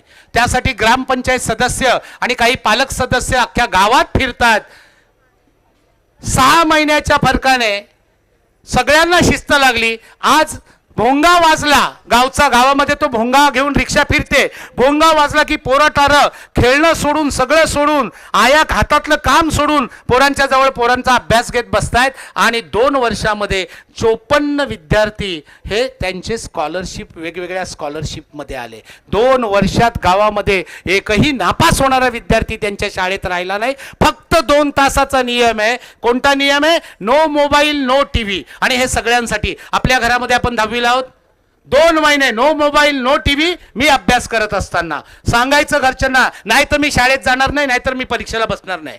टीव्ही नाही बघितलं का, जाऊ द्या, आता मी बोलत होतो, काय बिघडणार आहे का? नाही. मोबाईल 2 तास नाही वापरला घरामध्ये तर काय बिघडणार आहे का? तो नियम तुमच्यासाठी पण आणि घरच्यांसाठी. आई बाबांना दाखवा माझी लिंक, बरोबर आहे. तर तशा प्रकारे नो मोबाईल, नो टीव्ही हा स्लॉट पाळा आणि त्याच्यामध्ये कंपल्सरी रोज अभ्यासाला बसा. आता आपण पुढे जाऊया. सातत्य. बैठक झाली, आता आपण सातत्यावर बोलूया. बाळांनो, पाण्याने एखाद्या दगडाला भोक पाडता येतं का रे पोरांनो? अर्धे हो म्हणतात, अर्धे नाही म्हणतात. कसं काय भोक पाडता येतं पाण्याने? पाण्याच्या थेंबाने कसं काय भोक पाडता येतं? ऐका, बरोबर आहे. पाण्याचा थेंब जर एखाद्या ठिकाणी सतत पडत राहिला तर तिथे दगडाला पण भोग पडतं, बरोबर आहे. पागोळी आपण पावसाची पडते, त्याच्या खाली दगड वीट असेल तर तिथे खड्डा पडलेला असतो. धबधबे बघता, पाण्यानेच तर त्या ठिकाणी खड्डे पडलेले असतात. याचा अर्थ एखादी गोष्ट आपण सतत करत राहिलो तर दगड सुद्धा झिजतो. मग जर आपण सतत सातत्याने अभ्यास करत राहिलो तर त्याचा फायदा आपल्याला नक्की होणार आहे. त्यामुळे सातत्य सुद्धा खूप महत्त्वाचं आहे अभ्यासामध्ये, हे लक्षात ठेवा. आता आपण येऊया मेमरीचा नियम. सांगता सांगता मी थोडासा डायव्हर्ट झालो होतो, मी पुन्हा मार्गावर येतो. नीट ऐका. तर मेमरीचे तुम्हाला 2 नियम सांगतो आणि मेमरीचे 3 प्रकार सांगतो आणि जीवन मडवे सरांच्या हातामध्ये माईक देतो. मेमरीचा पहिला नियम ऐका. मगाशीच मी बोललो तो सांगेन. बाळांनो, सामान्यतः लक्षपूर्वक ऐकलेलं, वाचलेलं, शिकलेलं माणूस एका महिन्यात 30% विसरतो, 3 महिन्यामध्ये संपूर्णतः विसरतो. बरोबर आहे? किती टक्के विसरतो? 30% एका महिन्यात. आणि 3 महिन्यात सगळं विसरतो. माहिती आहे तुम्हाला? म्हणून आपली चाचणी परीक्षा 3 महिन्याने असते आणि तिच्यानंतर 3 ते 2 महिन्याने 6माही असते. म्हणून चाचणीचा आपल्याला पासिंग क्रायटेरिया आपण काय ठेवला आहे? 35%. म्हणजे 35% जरी तुम्ही तुम्हाला आठवलं तरी तुम्ही सामान्य बुद्धिमत्तेपेक्षा चांगली बुद्धिमत्ता असलेले विद्यार्थी आहात, हा शास्त्राचा नियम आहे. आणि सगळ्यांना वाटतं अरे 35% का ठेवलंय? बाबांनो, एकदाच वाचलंय आणि मला 35% आठवतं, खरं तर मला 0 आठवायला पाहिजे. हा मेमरीचा सामान्य माणसाचा नियम आहे. आणि जर मला 35 ते 40% मार्क पडतायत न वाचता तर मी असामान्य आहे, म्हणून पासिंगचे 35% ठेवलेत. नंतर मग वार्षिकला चाचणीचा पोर्शन कमी असतो 30% आणि सामाईला आणि मग चाचणी ते सामाईच्या मधला पोर्शन 70%. त्यानंतर सामाईचा पोर्शन हा विचारला जात नाही, बरोबर आहे. अशा प्रकारे नियोजन होतं. आता काही शाळांनी ते बदललंय. आता खरं तर 1 एप्रिलपासून ते या मार्चपर्यंत आपल्याला दर 3 महिन्याने रिव्हिजनची गरज होती. आता ती झाली नसेल तरी सुद्धा तुम्हाला या राहिलेल्या 60 दिवसामध्ये नीट ऐका, कमीत कमी 2दा नियोजन रिव्हिजनचं झालंच पाहिजे. आणि तर 60 दिवसात 9 विषय 2दा रिवाईज करायचे आहेत. म्हणजे तुम्हाला परफेक्टली परीक्षेला काय येतं ते माहिती असलं. कळतंय तुम्हाला? मी परवाही म्हटलं तुम्हाला की आता जे नाही करायचं त्याच्यावर फुली मारा, ते शिकत बसू नका. फक्त काय करायचंय पैकीच्या पैकी मार्क मिळवायला ते जाणत्या शिक्षकांकडनं समजून घ्या. शिक्षकांना रिस्पेक्ट द्या. ते तुमच्यासाठी अख्खा दिवस द्यायला तयार आहेत पोरांनो. बरोबर आहे? देतील. मी इथे बसून सांगतो देतील. कारण कुठलाही शिक्षक असा नसतो, किती वात्रट मूल असू द्या, ते नेहमी आईच्या मायेनेच त्याचं चांगलं बघण्याचा प्रयत्न करत असतात. आणि तुम्ही जर आम्हाला अभ्यासाचं विचारायला आलात तर आम्ही तुम्ही काय म्हणजे माझ्याकडे शब्दच नाही आहे, इतके आम्ही भारावून जातो तुमच्या अभ्यासाच्या प्रयत्नामुळे. त्यामुळे जाणत्या शिक्षकांना विचारा, एक्स्ट्रॅक्ट घ्या आणि तेवढं 2दा रिवाईज करा. हा नियम लक्षात ठेवा. बरोबर आहे? हा मेमरीचा पहिला नियम झाला. तर मेमरीचा दुसरा नियम नीट लक्षात घ्या. झालं. एक 5 मिनिटं हातात आहेत माझ्या. 5 मिनिटं, 2:30 म्हणजे 2:30ला मी थांबणार आहे. बरोबर आहे? आता बाळांनो, मेमरीचा दुसरा नियम बघा. आपण आंघोळ करताना प्रत्येकाने एक प्रयोग केलेला आहे. तो मग असतो आपला, मग तांब्या किंवा मग आपण उलटा बुडवतो माहिती आहे ना पाण्यात, तो असा बाहेर फेकला जातो ठपाक. काय बरं कारण आहे? कोणत्या शास्त्राचा नियम इथे काम करतो? हा, कुठला नियम? न्यूटन बोलतो. कुठला नियम? शास्त्राचा कोणता? विज्ञानाचा कोणता नियम इथे काम करतो? हा, कुठला? दाब नाही, दाब नको. ते पाणी का आत जात नाही? पाणी त्या मगामध्ये पाणी का आत जात नाही? शाबास बाय, हात मिलो. हे बघ, हे बाईने बरोबर सांगला सर, कारण त्या मगामध्ये हवा भरलेली असते आणि विज्ञान सांगतं एका पदार्थाने जागा व्यापलेली असतात तिथे दुसरा पदार्थ शिरू शकत नाही. मग ऐका, मन सुद्धा विज्ञानाचा हा नियम लागू पडतो. एका विचाराने जागा व्यापली असतात तिथे दुसरा विचार जागा घेत नाही. म्हणून परीक्षेच्या कालावधीमध्ये नो सेन्सिटिव्ह पिक्चर, नो लफडी, नो प्रकरण, नो भांडणं, नो लग्न समारंभ, nothing. Don't go for any sensitive thing. एक पण संवेदनात्मक गोष्टीमध्ये लक्ष द्यायचं नाही. मित्रमैत्रिणींशी भांडणं करायची नाहीत. आपण भले आपला अभ्यास भरा, आपली शाळा भरी, आपला घर भरा, बरे कुठल्याही समारंभांमध्ये भाग घेऊ नका. सेन्सिटिव्ह पिक्चर, सेन्सिटिव्ह गोष्ट बघू नका, कारण मन त्याच्यात व्यापून राहतो. आता बघा, गॅदरिंग आलं असेल, 15 दिवस गॅदरिंगचाच विचार, अभ्यास गेला खड्ड्यात. पिकनिक, 2 दिवस पिकनिकला जाऊन, 1 दिवस पिकनिकला जाऊन आलो की जाण्याचा आधीचा दिवस आणि जाऊन आल्याचा नंतरचा दिवस, 3 ते 4 दिवस पिकनिकच्या विचारांमध्ये खर्च होतात. समजते तुम्हाला? त्यामुळे नो सेन्सिटिव्ह. आपल्या मनाची जागा आता फक्त 5 मिनिटं. आता एकदम महत्वाचं, मेमरीचे 3 प्रकार सांगतो आणि थांबतो. नीट लक्ष द्या, कारण हा नुसता माझा जो टॉपिक आहे हा तुम्हाला 10वीला उपयुक्त नाही, आयुष्यभरासाठी उपयुक्त पडणार आहे. नीट ऐका. मेमरीचे बोलू की नको? मग आवाज नकोय मला कानामध्ये आवाज येतोय. एकच मिनिट, एकाच मिनिटात मेमरीचे 3 प्रकार सांगतो. अभ्यासासाठी खूप महत्वाचं आहे. Long memory, short memory and specific memory. Specific memory विशिष्ट मेमरी, बुद्धिमत्ता म्हणूया ज्याला, किंवा क्षमता. Long memory and short memory. आपले कोणते विषय कोणत्या मेमरीत येतात तो विचार करून त्या पद्धतीने अभ्यास करायचा. तुम्ही म्हणाल सर ते काय ते सांगा, कळत नाही. ऐका मग, जो विषय एकदा वाचला, एकदा ऐकला की सहज समजतो आणि सहज लक्षात राहतो त्याला म्हणतात स्पेसिफिक मेमरी. काय म्हणतात? माझा गणित हा विषय स्पेसिफिक मेमरीचा आहे. मला टीचरांनी एकदा गणित शिकवलं की मी ते गणित कधीच विसरत नाही. मला ते गणित आयुष्यभरासाठी लक्षात राहतं. गणित हा माझा स्पेसिफिक मेमरीचा सब्जेक्ट आहे. लॉंग मेमरी, जो विषय वाचल्यानंतर ऐकल्यानंतर 90% समजतो आणि खूप काळ लक्षात राहतो त्याला म्हणतात लॉंग मेमरी सब्जेक्ट. माझा विज्ञान हा लॉंग मेमरीचा सब्जेक्ट आहे. बरोबर आहे? विज्ञान हा लॉंग मेमरीचा सब्जेक्ट आहे आणि बरेच काळ लक्षात राहतो. नीट ऐका. आता शॉर्ट मेमरी, जो नुसता पाठांतराचा विषय, इतिहास भूगोल.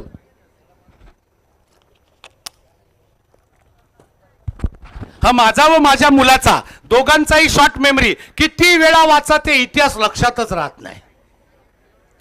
आमच्या दोघांची टक्केवारी 10वीला इतिहास भूगोलाने वाट लावलेली आहे. तो डॉक्टर आहे आज, MBBS. पण इतिहास भूगोलामुळे टक्केवारीची वाट लागली होती.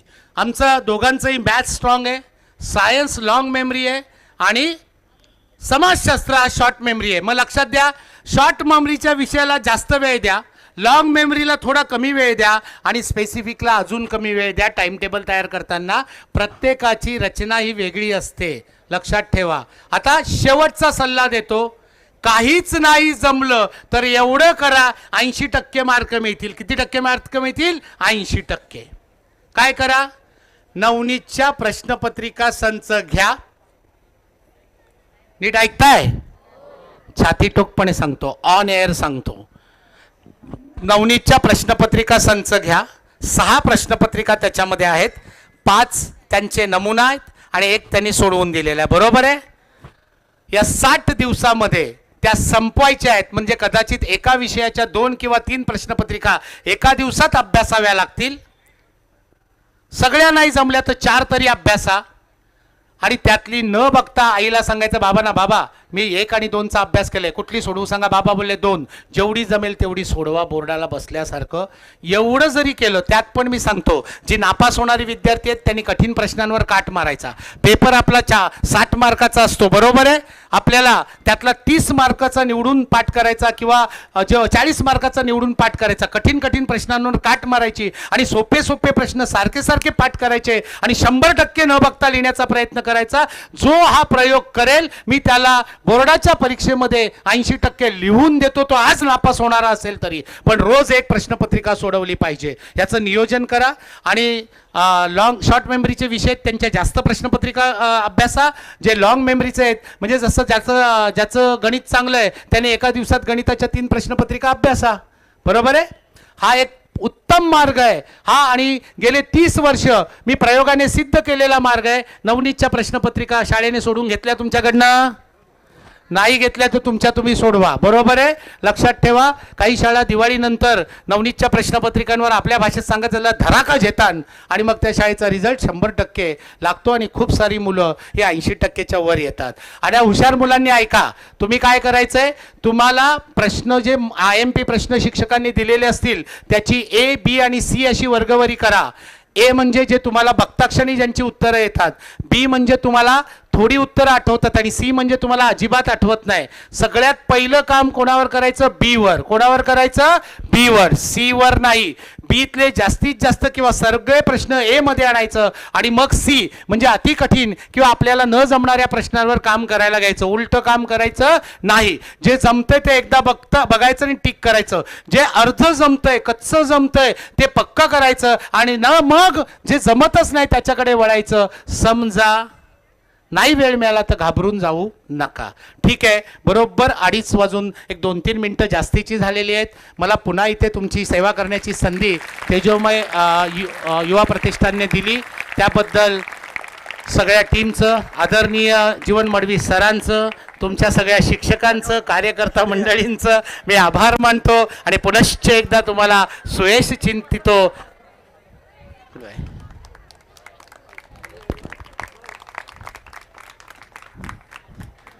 धन्यवाद सर. हॅलो, धन्यवाद सर.